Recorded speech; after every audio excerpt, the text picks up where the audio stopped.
हर खबर आपकी, आपसे, आपके लिए और उसका असर सब पर। दिन भर की तमाम ताजा घटनाओं की बड़ी खबर सिर्फ न्यूज लिंक पर। निर्भीक, निष्पक्ष, निरंतर।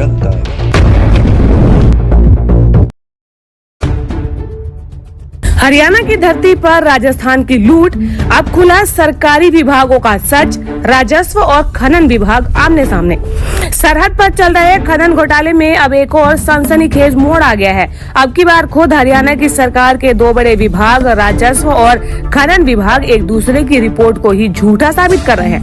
मामले की जड़ खसरा नंबर 47 की लूट 24 जनवरी 2021, 21 दिसंबर 2022, 20 अगस्त 2024 को सहायक कलेक्टर द्वितीय श्रेणी नांगल चौधरी के आदेश पर विभागीय अधिकारियों के द्वारा दोस्तपुर गांव की पंचायत भूमि खसरा नंबर 47 की डीजीपीएस पैमाइश 3 बार अलग अलग तरीकों से करवाई गई। राजस्व विभाग की रिपोर्ट में स्पष्ट रूप से लिखा गया कि राजस्थान की सहज भारती माइंस, देवता लाइमस्टोन और 5 अन्य किसानों के द्वारा हरियाणा की जमीन पर अवैध कब्जा और खनन पाया गया।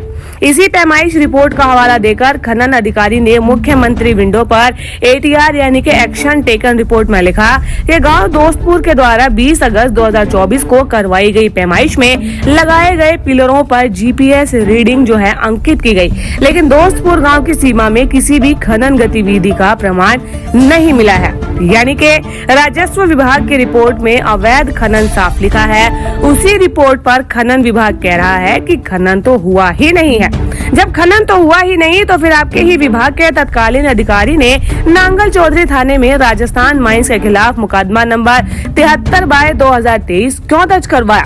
जब एफआईआर लिखवाते समय राजस्व विभाग की रिपोर्ट को सही माना गया था, तो अब जो है सीएम विंडो पर वही रिपोर्ट गलत कैसे हो गई? क्या खनन विभाग जो है राजस्थान के माफिया की मदद कर रहा है?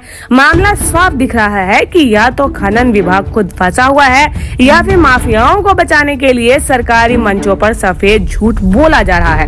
गांव वालों का कहना है कि पिछले 5 सालों में अरबों रुपए के पत्थर जो है खसरा नंबर 47 से निकाले जा चुके हैं और वहां पर अब एक 400 फीट का गहरा और 700 फीट का लंबा गड्ढा बन चुका है। क्या वो गड्ढा किसी सपने में बना? गांव वालों की चुनौती है कि अगर हम गलत हैं तो दोबारा से पैमाइश करवा लो। अगर खनन विभाग को इतनी ही सफाई देनी है तो एक बार फिर से पंचायत के खसरा नंबर 47 की दोबारा से जीपीएस पैमाइश करवा लो। दूध का दूध और पानी का पानी सामने आ जाएगा। खनन विभाग सही है तो फिर जवाब दे, दोस्तपुर पंचायत की जमीन आखिरकार कहाँ है? खनन विभाग एटीआर में कहता है कि दोस्तपुर गांव की सीमा में खनन नहीं हुआ है, तो फिर सीधा सा सवाल उठता है कि पंचायत की खसरा नंबर 47 की जमीन गई तो गई कहाँ? क्या जीपीएस पिलर जो है सजावट के लिए लगाए गए थे? क्या 400 फीट का गहरा गड्ढा आसमान से टपका था? क्या खसरा नंबर 47 अब हवा में तैर रहा है? अगर खनन विभाग सही है तो बताए कि खसरा नंबर 47 के वर्तमान हालात क्या है? कौन सा नक्शा या रिकॉर्ड दिखा सकता है कि वहाँ कोई खनन हुआ ही नहीं? या फिर सच ये है कि सरकारी रजिस्ट्रों में जमीन जिंदा है लेकिन असल में राजस्थान की खदान में तब्दील हो चुका है। अब यहाँ पर गांव वालों की मांग क्या है कि इस विरोधाभासी रिपोर्ट की उच्च स्तरीय स्वतंत्र जांच करवाई जाए। खनन विभाग के अधिकारियों पर आपराधिक साजिश और जानबूझकर तथ्यों को छिपाने का मामला दर्ज हो। राजस्थान के माफियाओं की अवैध माइनिंग लीज तत्काल रद्द कर दी जाए। गाँव दोस्तपुर की पंचायत को मुआवजा और भविष्य में सुरक्षा की गारंटी दी जाए।